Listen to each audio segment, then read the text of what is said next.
Welcome to Public Health on Call, a podcast from the Johns Hopkins Bloomberg School of Public Health. I'm Joshua Sharfstein, Vice Dean for Public Health Practice and Community Engagement, and a former health commissioner here in Baltimore. Our goal is to bring evidence and experience to illuminate critical public health issues. If you have questions or ideas for us, please send an email to publichealthquestion@jhu.edu. That's publichealthquestion@jhu.edu for future podcast episodes. Hi, I'm Lindsay Smith-Rogers, producer of Public Health on Call. Today, Stephanie Desmond talks to Peggy Hamburg, former commissioner of the FDA, who recently led a blue ribbon panel for the Commonwealth Fund on the national public health system. They discuss the broken system laid bare by the COVID pandemic and how we can do a better job with future pandemics. Let's listen.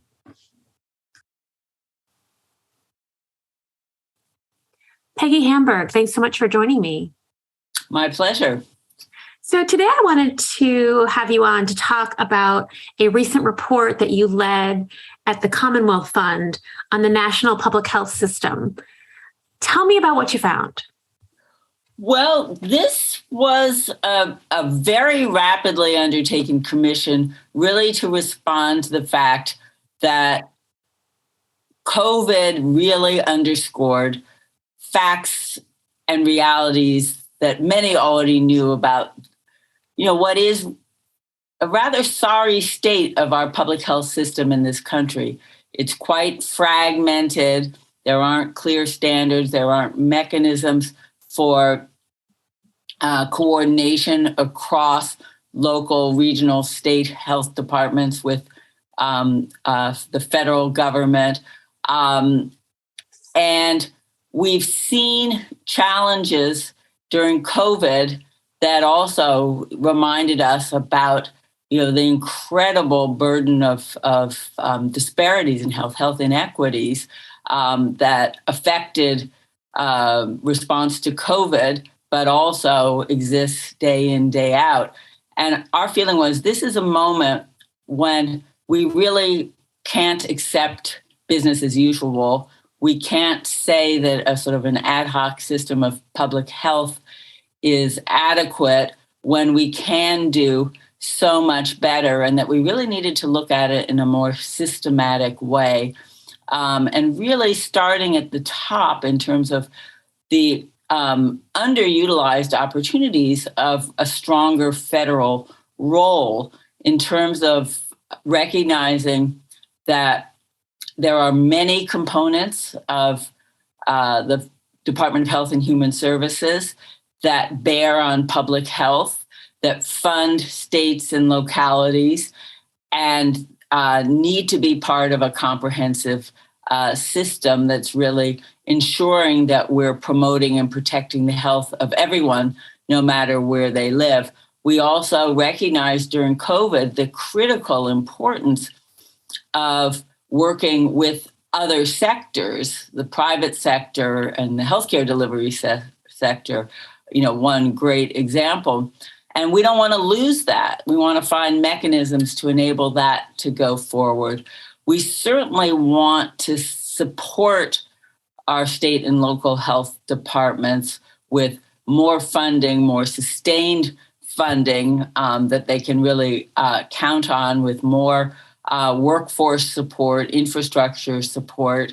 And we felt that this was a critical time for that as well, with monies going out for infrastructure and Congress potentially putting forward more money for preparedness. And if you want to do public health preparedness and be able to respond well in a crisis, you want to have your systems in place on a day-to-day basis and well used, because that will, number one, make a huge difference for everyone, but it will also mean that you'll be ready to go when the next crisis occurs. How did our system become so fractured? Well, it's partly the very nature of public health in this country, going back to the very founding of the country. It is a federalist system with a lot of authorities at the state and local level, and that enables these health departments to respond to their local needs and the issues that their particular state or city or region are facing.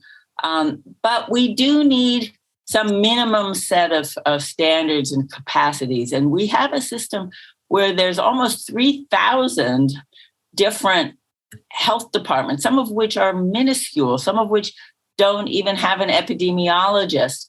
And we need to think about how can we address that so that we really have a more robust system.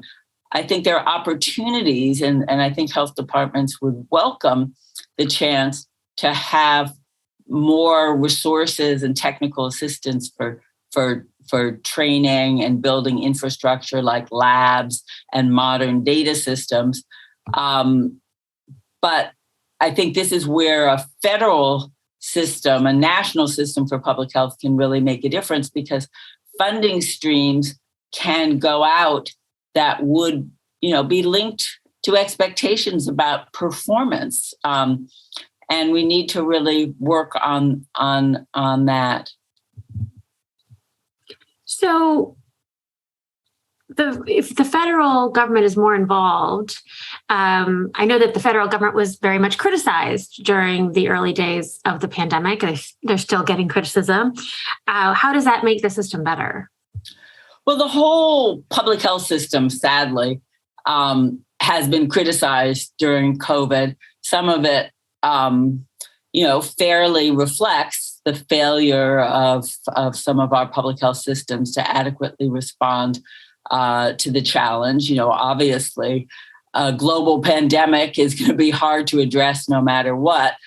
But it also did underscore that this fragmented system created, many gaps in programs and activities that compromised the response. I think that, public health hasn't lacked for effort, but it has lacked for structure and resources and coordination. And at times, as we've seen with COVID, from protection from interference and even harassment. We need to work on all of those issues. We clearly have to modernize surveillance and testing and really create a system that covers the entire nation. We have to do a much better job at communication and outreach. And again, to everyone, this isn't something that should be only in one locality or another. Human resources and infrastructure is so crucially important. And that's one of the areas where we think there is, really an opportunity right now with new monies to make progress. And so we think this is an opportune time. And one reason why we did this commission so quickly, 3 months, which I thought was not humanly possible, was so that we could try to take advantage of some action-oriented recommendations that could be implemented now, also to identify areas where Congress could continue to work to identify new funding and new authorities. And one of the things that we recommended, which not everyone agrees with, was we thought that there should be an undersecretary for public health at the Department of Health and Human Services, an individual whose job day in and day out would be to focus on public health issues across the department, working with other components of government that at the federal level that have, interests and activities in public health as well. And of course, working with states and localities and working, with the public. It wouldn't be that all of the relevant public health agencies would be reporting to this individual in terms of oversight and management, but it would be a coordination role to enhance collaboration, enhance transparency about what the issues are and the needs, to be able to provide targeted support. And I think really to be able to help move us forward into a modern era for public health. Mhm. Do you think this sort of lack of data and lack of coordination costs people lives? Well, I do think that the public health response was not what it could have been and should have been. As I said, I greatly admire all of the public health workforce and the healthcare workforce that have worked, so hard to respond to the challenges of COVID. And anytime you have a major health crisis, and certainly involving a previously unrecognized disease, there are going to be many, many missteps along the way. You're going to have to make hard decisions with inadequate information.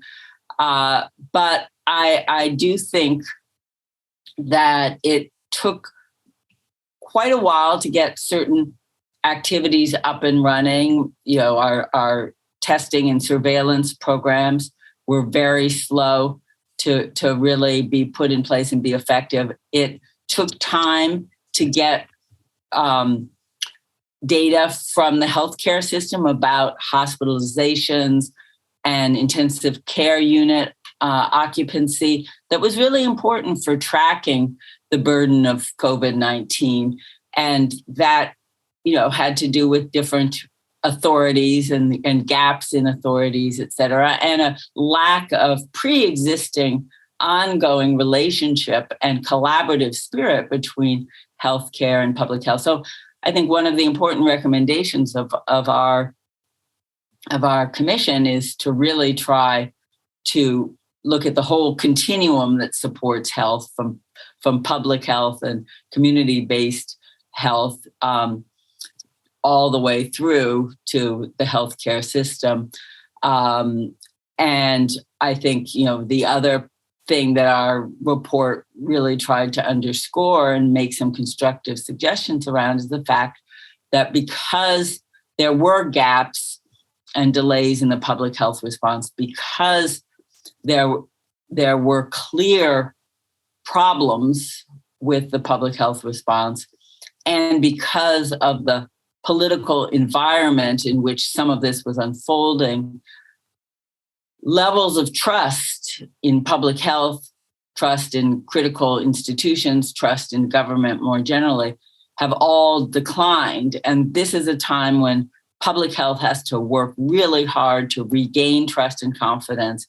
And you don't regain it and then stop working on it. I mean, it's important to realize that trust and confidence comes from what you do every day in a competent, caring way that makes a difference in people's lives. And public health at its best is extraordinary in terms of what it can do to promote and protect health. We can't forget that.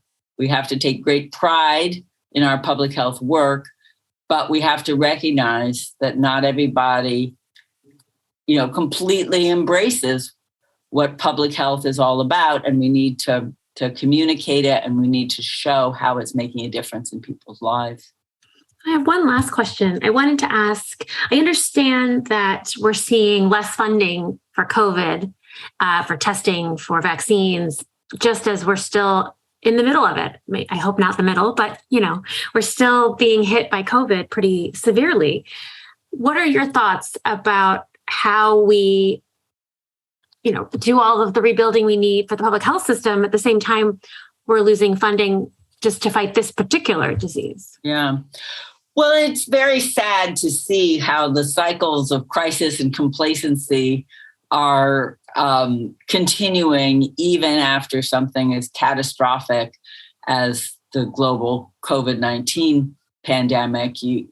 Over now decades, we've had significant outbreaks of disease and regional epidemics. And we always think, well, this is the wake-up call, and now people will invest in some of the systems that are needed for better preparedness and response. But then, the snooze button is pushed, and people go back to business as usual.